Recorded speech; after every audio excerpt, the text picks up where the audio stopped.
నమస్కారం డిఆర్టీవీ న్యూస్ కి స్వాగతం. హెడ్లైన్ చూద్దాం.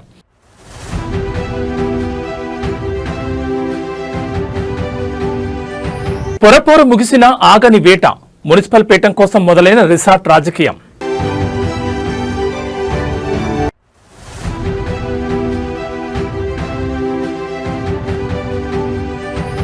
ఏపీ బడ్జెట్ 2026-27 సూపర్ 6 లక్ష్యంగా 3.46 లక్షల కోట్ల భారీ పద్దు.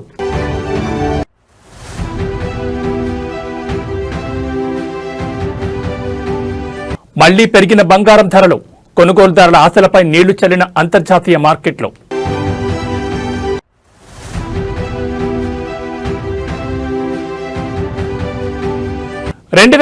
నాటి నాన్ రుద్రన్ వివాదం మళ్లీ మొదలు, 20 కోట్ల పరిహారం కోరుతూ తేనాండాల్ ఫిల్మ్స్ నోటీసులు.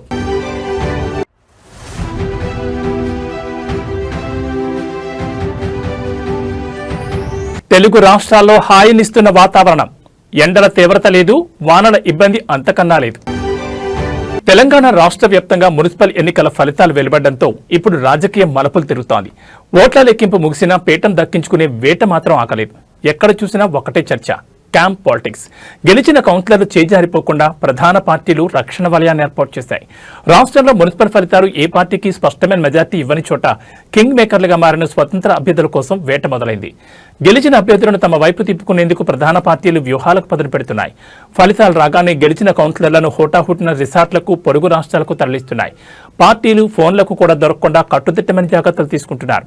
ఈ ఎన్నికల్లో స్వతంత్ర అభ్యర్థులు గణనీయమైన స్థానాల్లో విజయం సాధించారు. వీరి మద్దతు లేనిదే చైర్మన్ లేదా మేయర్ పీఠం దక్కే పరిస్థితి లేదు. దీంతో ఆయా పార్టీల అగ్రనేతలు నేరుగా రంగంలోకి దిగి స్వతంత్రులకు భారీ ఆఫర్లు ప్రకటిస్తున్నట్లు సమాచారం. ప్రత్యర్థి పార్టీలు గెలిచిన అసంతృప్త అభ్యర్థులపై కూడా గాలం వేస్తున్నారు. ఫిరాయింపులు జరగకుండా ఉండడానికి పార్టీలు తమ అభ్యర్థులపై నిఘా పెట్టాయి. మరోవైపు క్యాంపు రాజకీయాలపై రాష్ట్ర ఎన్నికల సంఘం గట్టి నిఘా పెట్టింది. ఫిబ్రవరి 16 జరిగే మేయర్, చైర్మన్ ఎన్నికల వరకు ఏ పార్టీ అభ్యర్థులు ఎక్కడ ఉంటారు, ఎప్పుడు బయటకు వస్తారు అనేది ఇప్పుడు రాష్ట్ర వ్యాప్తంగా ఉత్కంఠ రేపుతోంది. అధికారం ఎవరిని వరిస్తుందో చూడాలి. మరి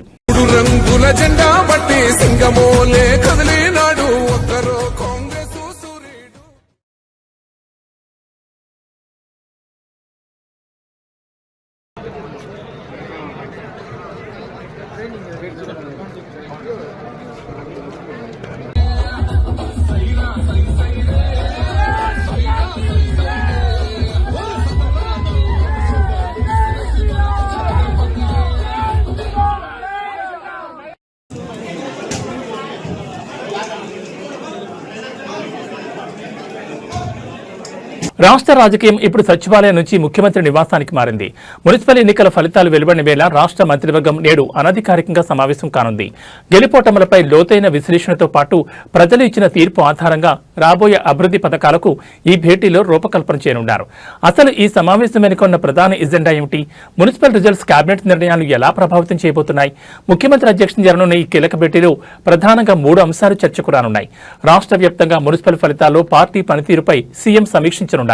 ముఖ్యంగా హంగ్ ఏర్పడిన చోట అనుసరించాల్సిన వ్యూహాలు, స్వతంత్ర అభ్యర్థుల మద్దతు కూడగట్టడంపై మంత్రులకు దిశానిర్దేశం చేయనున్నారు. ఎన్నికల కోడ్ ముగియడంతో ఆగిపోయిన అభివృద్ధి పనులను పట్టాలెక్కించడంపై ప్రభుత్వం దృష్టి సారించింది. ముఖ్యంగా పట్టణ ప్రాంతాల్లో మౌలిక సదుపాయాల కల్పన కోసం కొత్త నిధుల కేటాయింపుపై చర్చ జరగనుంది.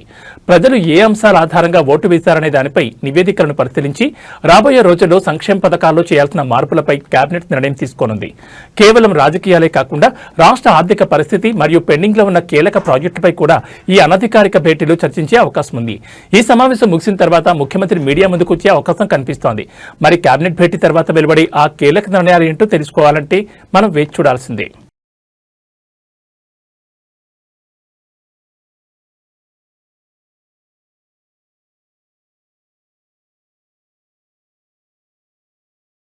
దక్షిణ కాశీగా పేరుగాంచిన మెదక్ జిల్లా ఏడుపాయల క్షేత్రం ఇప్పుడు ఆధ్యాత్మిక శోభతో వెలిగిపోతోంది. పవిత్ర మంజీరా నది ఏడుపాయలుగా చీరి ప్రవహించే ఈ పుణ్యక్షేత్రంలో నేటి నుంచి వనదుర్గ భవానీ మాత జాతర మహోత్సవాలు అత్యంత ఘనంగా ప్రారంభం కానున్నాయి.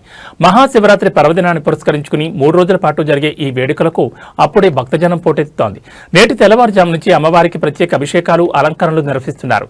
శివరాత్రి పర్వదినం సందర్భంగా భక్తులు మంజీరా నది పాయలలో పుణ్యస్నానాన్ని ఆచరించి వనదుర్గ మాతను దర్శించుకుంటున్నారు. నేడు ప్రారంభమైన ఈ జాతర యాత్ర వరుసగా 3 రోజుల పాటు కొనసాగుతుంది.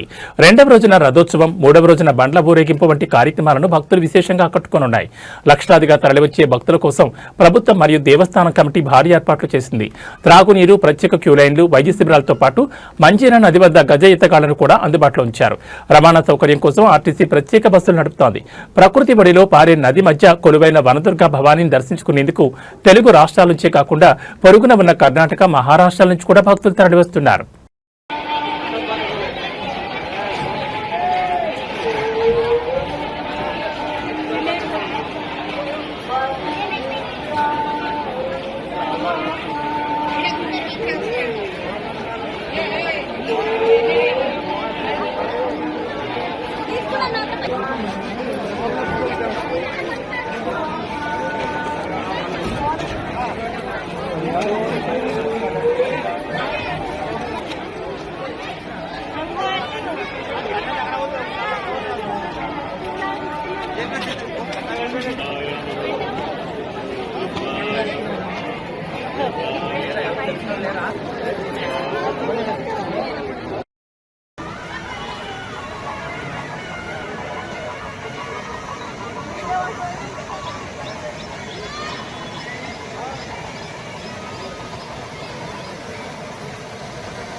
ఆంధ్రప్రదేశ్ రాష్ట్ర అభివృద్ధికి నేడు కీలక ఘట్టం. ముఖ్యమంత్రి చంద్రబాబు నాయుడు నేతృత్వంలోని కూటమి ప్రభుత్వం ప్రజల ఆకాంక్షలకు ప్రతిరూపంగా 2026-27 ఆర్థిక సంవత్సరానికి సంబంధించిన పూర్తిస్థాయి బడ్జెట్ను నేడు అసెంబ్లీలో ప్రవేశపెట్టబోతోంది. ఆర్థిక మంత్రి పయ్యావుల కేశవ్ సుమారు 3.46 లక్షల కోట్ల భారీ అంచనా వ్యయంతో రాష్ట్ర ఆర్థిక భవిష్యత్తును ఆవిష్కరించనున్నారు. ఎన్నికల హామీలు ఒకవైపు, రాజధాని అమరావతి, పోలవరం నిర్మాణం మరోవైపు. అసలు ఈ బడ్జెట్లో ఎవరికి ఏం దక్కబోతోంది? ఈసారి బడ్జెట్లో ప్రభుత్వం 3 ప్రధాన అంశాలపై దృష్టి పెట్టినట్లు స్పష్టమవుతోంది. ఎన్నికల్లో ఇచ్చిన సూపర్ 6 హామీల అమలుకు బడ్జెట్లో భారీగా నిధులు కేటాయించనున్నారు. ముఖ్యంగా తల్లికి వందనం, దీపం మరియు మహిళలకు ఉచిత బస్సు ప్రయాణం వంటి పథకాలకు సింహభాగం నిధులు కేటాయించే అవకాశం ఉంది. రాష్ట్ర జీవనాడి పోలవరం ప్రాజెక్టు పనులను వేగవంతం చేసేందుకు మరియు రాజధాని అమరావతి నిర్మాణ పనులను తిరిగి పట్టాలెక్కించేందుకు కేంద్ర నిధులతో పాటు రాష్ట్ర వాటాగా 1000 కోట్లు కేటాయించనున్నారు. సాధారణ బడ్జెట్తో పాటే ప్రత్యేక వ్యవసాయ బడ్జెట్ను కూడా ప్రభుత్వం ప్రవేశపెడుతోంది. రైతులకు పెట్టుబడి సాయం మరియు సాగునీటి మౌలిక సదుపాయాలకు ఈ పద్ధతిలో ప్రాధాన్యత ఇవ్వనున్నారు. మెగా డిఎస్సి నిర్వహణతో పాటు పారిశ్రామికాభివృద్ధి ద్వారా కొత్త ఉద్యోగాల సృష్టికి ఈ బడ్జెట్ దిశానిర్దేశం చేయనుంది. అప్పుల భారం ఉన్నప్పటికీ అభివృద్ధిని సంక్షేమంతో జోడిస్తూ ప్రభుత్వం ఈ బడ్జెట్ను రూపొందించినట్టు తెలుస్తోంది. మరి కాసేపట్లో ఆర్థిక మంత్రి అసెంబ్లీలో చదివే ప్రతి అంకె రాష్ట్ర భవిష్యత్తును ఎలా మార్చిపోతుందో చూడాలి. మరి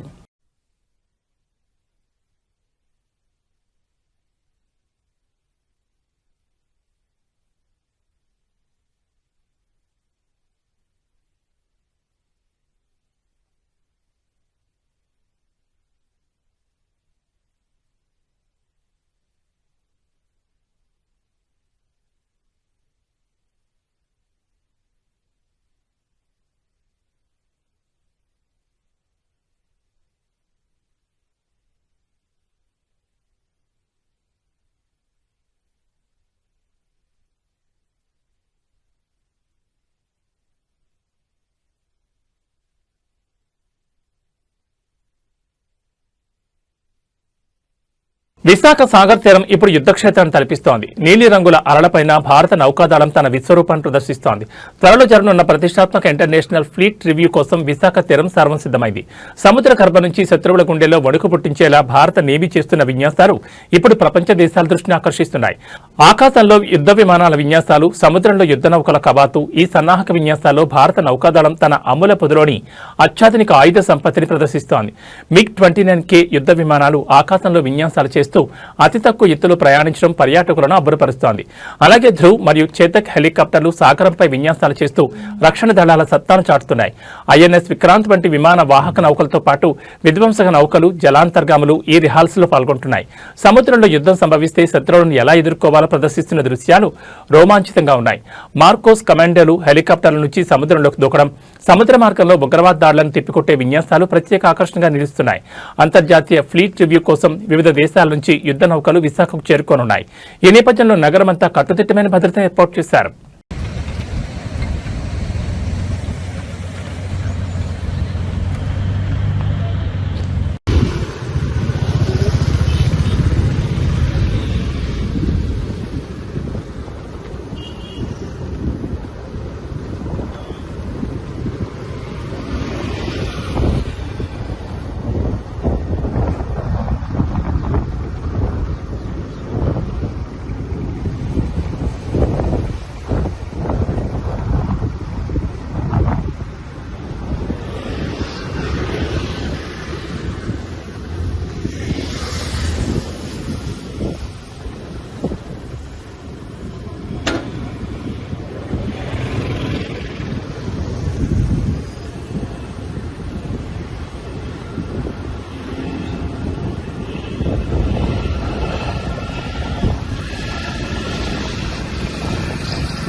సాధారణంగా రెండవ శనివారం అంటే ప్రభుత్వ కార్యాలయాలు, విద్యా సంస్థలకు సెలవు దినం. కానీ కడప జిల్లాలో మాత్రం నేడు పరిస్థితి భిన్నంగా ఉంది.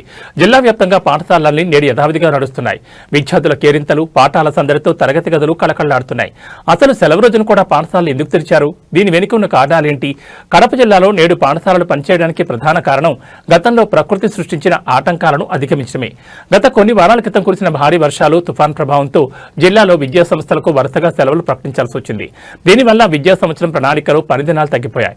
వార్షిక పరీక్షలు దగ్గర పడుతున్న తరుణంలో విద్యార్థులకు సిలబస్ సకాలంలో పూర్తి చేయాలనే లక్ష్యంతో జిల్లా విద్యాశాఖ ఈ నిర్ణయం తీసుకుంది. కోల్పోయిన పనిదినాలను భర్తీ చేసేందుకు రెండవ శనివారాన్ని పనిదినంగా ప్రకటించారు. సెలవు రోజు అయినప్పటికీ విద్యార్థులు ఉత్సాహంగా పాఠశాలకు చేరుకున్నారు. ఉపాధ్యాయులు కూడా ప్రత్యేక ప్రణాళికలతో బోధన కొనసాగిస్తున్నారు. మధ్యాహ్న భోజనం పథకం కూడా యథావిధిగా అమలవుతోంది. విద్యార్థుల భవిష్యత్తును దృష్టిలో ఉంచుకుని తీసుకున్న ఈ నిర్ణయంపై తల్లిదండ్రుల నుంచి కూడా సానుకూల స్పందన వస్తోంది. మరిన్ని జిల్లాల్లో కూడా ఇదే తరహాలో పనిదినాలను భర్తీ చేసే అవకాశం ఉన్నట్టు తెలుస్తోంది.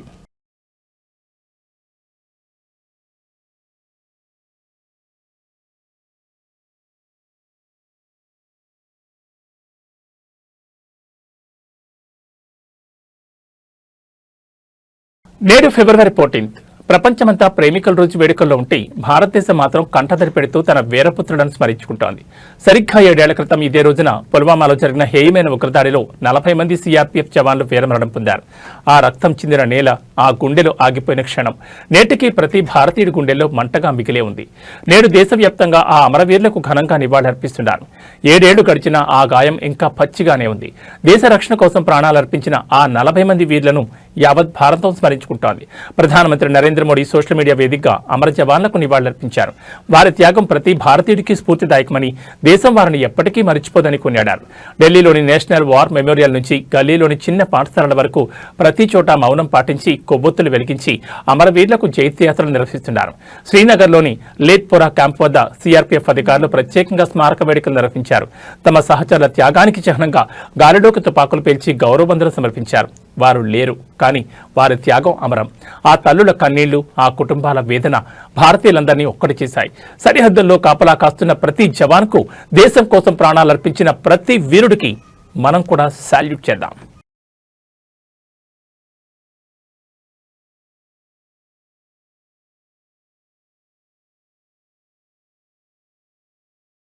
పసిడి ప్రియులకు ఇది చేదు వార్త. గత 2 రోజులుగా తగ్గుతూ వస్తున్న బంగారం ధరలు ఒక్కసారిగా మళ్లీ రూట్ మార్చాయి. తగ్గింది కదా ఇక కొందాం అనుకునే లోపే అంతర్జాతీయ మార్కెట్ల సెగ దేశీయ పసిడిపై పడింది.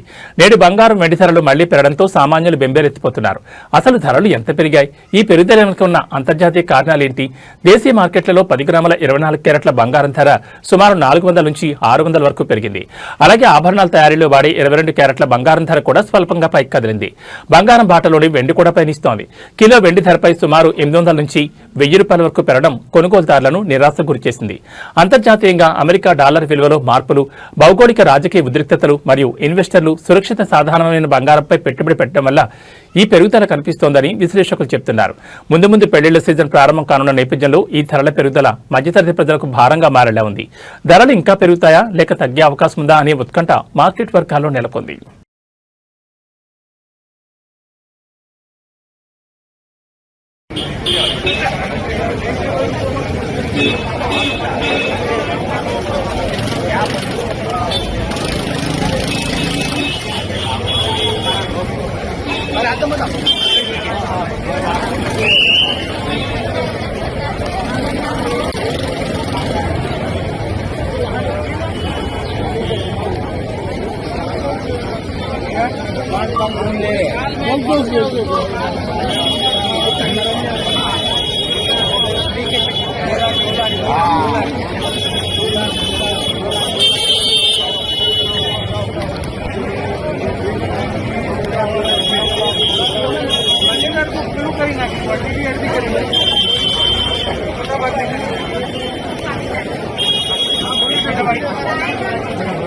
हेलो बस गली में अंदर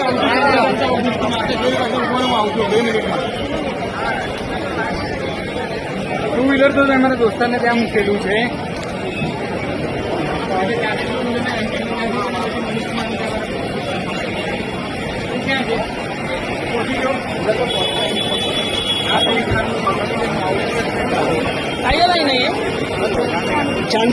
चांदी लेने का भाई साहब चांदी फ्री में मिलती है भाई, फ्री में।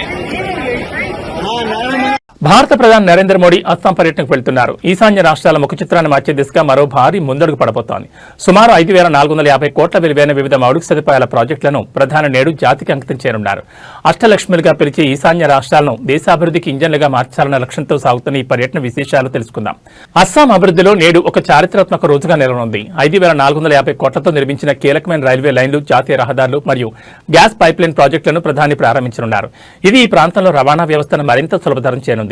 బ్రహ్మపుత్ర నదిపై నిర్మించిన వంతెనలు మరియు కొత్త విమానాశ్రయ టెర్మినల్స్ వంటివి ఈశాన్య రాష్ట్రాల మధ్య మరియు మిగిలిన భారతదేశంతో అనుసంధానాన్ని పెంచనున్నాయి.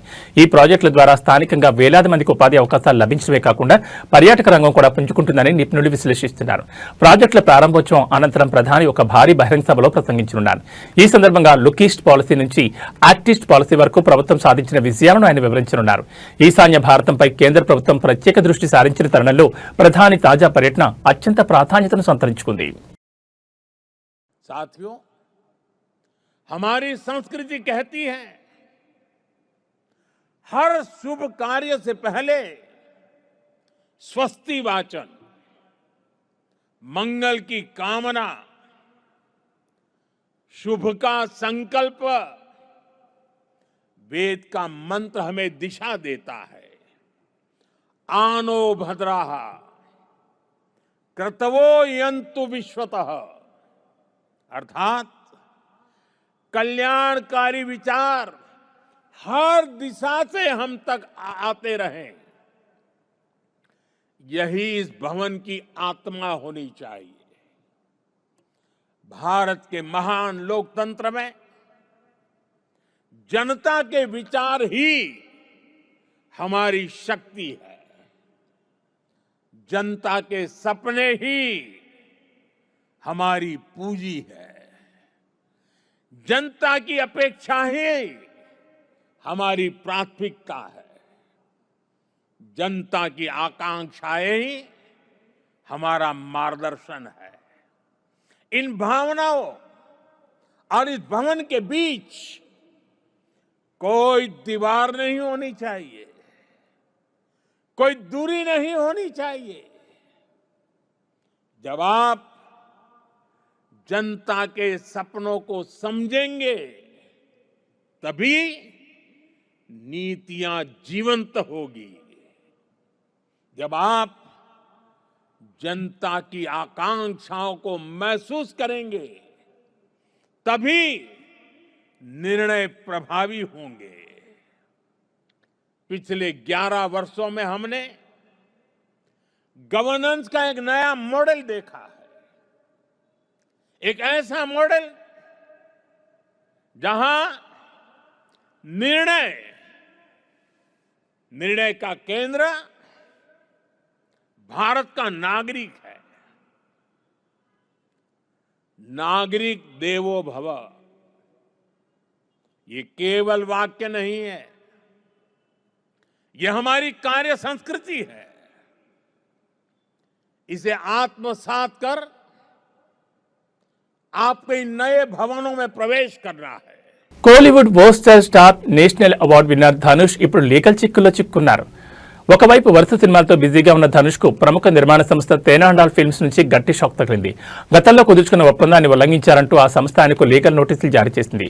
ఏకంగా 20 కోట్ల నష్టపరిహారం చెల్లించాలని డిమాండ్ చేయడంతో ఇప్పుడు సినీ ఇండస్ట్రీలో ఈ వార్త దావాహనంలా వ్యాపిస్తోంది. ధనుష్ మరియు తేనాండాల్ ఫిల్మ్స్ మధ్య ఈ వివాదం కొన్నేళ్లుగా నడుగుతోంది. గతంలో తేనాండాల్ ఫిల్మ్స్ బ్యానర్ పై ఒక సినిమా చేసేందుకు ధనుష్ అడ్వాన్స్ తీసుకున్నట్లు సమాచారం. అయితే ఈ ప్రాజెక్టును పట్టాలెక్కించకుండా ఇతర సినిమాలకు డేట్స్ కేటాయించడంపై నిర్మాణ సంస్థ ఆగ్రహం వ్యక్తం చేస్తోంది. సినిమా పూర్తి చేయనందువల్ల తాము ఆర్థికంగా ఎంతో నష్టపోయామని, అందుకు ప్రతిఫలంగా 20 కోట్లు చెల్లించాలని నోటీసులో పేర్కొన్నారు. లేని పక్షంలో న్యాయపరంగా చర్యలు తీసుకుంటామని హెచ్చరించారు. ఇప్పటికే ఈ వివాదం తమిళ ఫిల్మ్ ప్రొడ్యూసర్స్ కౌన్సిల్ దృష్టికి వెళ్లింది. కొంతకాలం క్రితం ధనుష్ పై రెడ్ కార్డ్ జారీ చేయాలనే ఆలోచన కూడా జరిగిన సంగతి తెలిసిందే. ఇప్పుడు నేరుగా లీగల్ నోటీసులు రావడంతో ఈ వివాదం ముదిరినట్లు కనిపిస్తోంది.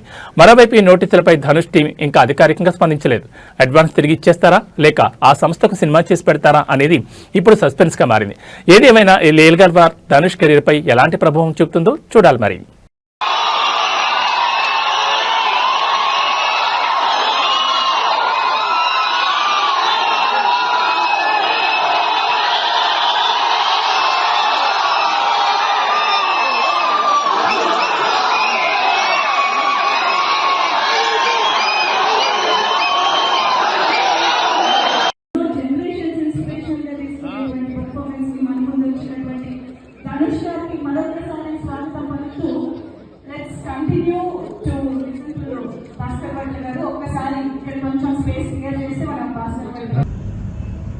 எல்லாருக்கும் வணக்கம்.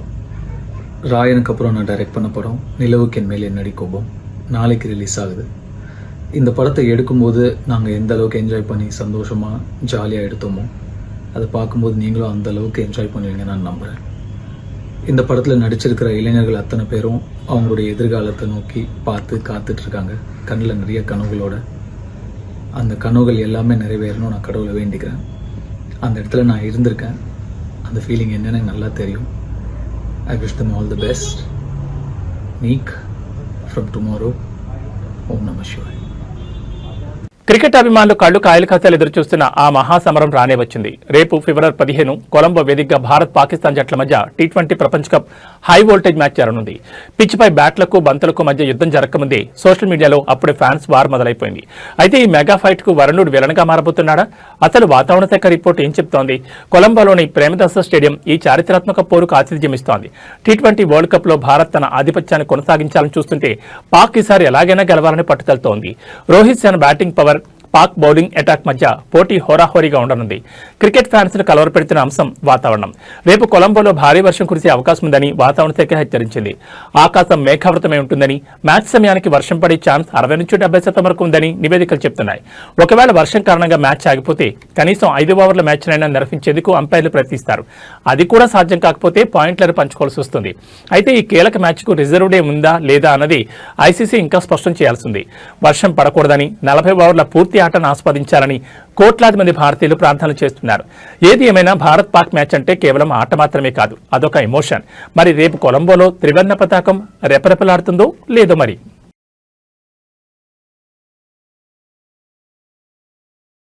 అటు రాజకీయాలు ఇటు బడ్జెట్ వేడితో రాష్ట్రం అట్టడుగుతున్న ప్రకృతి మాత్రం మనకు కొంత చల్లని కబురు చెప్తోంది. తెలుగు రాష్ట్రాల్లో వాతావరణం ఇప్పుడు ఎంతో ఆహ్లాదకరంగా మారింది. ఎండల తీవ్రత లేదు, అటు వర్షాలు ఇబ్బంది లేదు. రానున్న 3 రోజుల పాటు ఆకాశం నిర్మలంగా ఉండి ప్రజలకు ఎంతో హాయినిచ్చే వాతావరణం ఉండబోతోందని వాతావరణ శాఖ తెలిపింది. హైదరాబాద్తో పాటు తెలుగు రాష్ట్రాల్లోని ప్రధాన పట్టణాల్లో వాతావరణం చాలా ప్రశాంతంగా ఉంది. గరిష్ట ఉష్ణోగ్రతలు సాధారణంగానే ఉన్నాయి. హైదరాబాద్ సహా ప్రధాన నగరాల్లో టెంపరేచర్ 32 డిగ్రీల సెల్సియస్ వరకు నమోదయ్యే అవకాశం ఉంది. రాత్రి వేళలో మరియు తెల్లవారుజామున వాతావరణం చల్లగా ఉండి పగటిపూట వెచ్చగా ఉన్నప్పటికీ ఉక్కపోత నుంచి ఉపశమనం లభించనుంది. రానున్న 3 రోజుల పాటు ఆకాశం చాలా స్పష్టంగా ఉంటుందని వాతావరణ కేంద్రం వెల్లడించింది. దీనివల్ల వారాంతం సెలవుల్లో బయట తిరిగే పర్యాటకులకు శుభకార్యాలు జరుపుకునే వారికి ఎలాంటి ఆటంకాలు ఉండవు. ప్రస్తుతం గాలిలో తేమ శాతం తక్కువగా ఉండి పొడి వాతావరణం నెలకొంది. దీనివల్ల ఫిబ్రవరి 2వ వారంలోనే వేసవి రాకం తలపిస్తున్న ఉష్ణోగ్రతల అదుపులోనే ఉండడం ఊరటనిచ్చే అంశం. ఒకవైపు పుల్వామా అమరుల స్మరణ, మరోవైపు ఏడుపాయల జాతర వంటి ఆధ్యాత్మిక కార్యక్రమాలతో సందడిగా ఉన్న ఈ సమయంలో వాతావరణం కూడా అనుకూలించడం శుభపరిణామం. ప్రయాణాలు ప్లాన్ చేసుకునే వారికి ఇదే సరైన సమయం.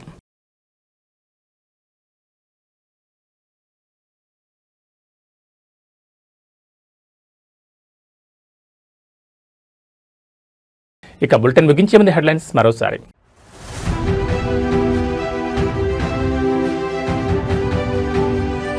పొరపోరు ముగిసిన ఆగని వేట, మున్సిపల్ పీఠం కోసం మొదలైన రిసార్ట్ రాజకీయం.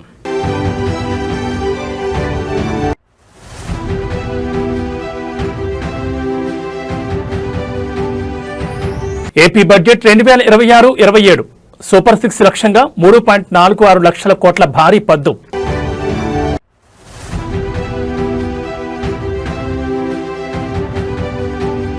మళ్లీ పెరిగిన బంగారం ధరలు, కొనుగోలుదారుల ఆశలపై నీళ్లు చల్లిన అంతర్జాతీయ మార్కెట్లు.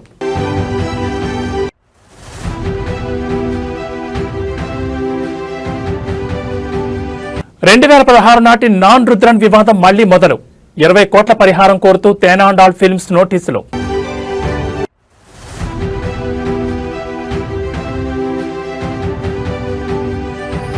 తెలుగు రాష్ట్రాల్లో హాయినిస్తున్న వాతావరణం. ఎండల తీవ్రత లేదు, వానల ఇబ్బంది అంతకన్నా లేదు. ఏబీ బులెటిన్ విశేషాలు. నమస్కారం.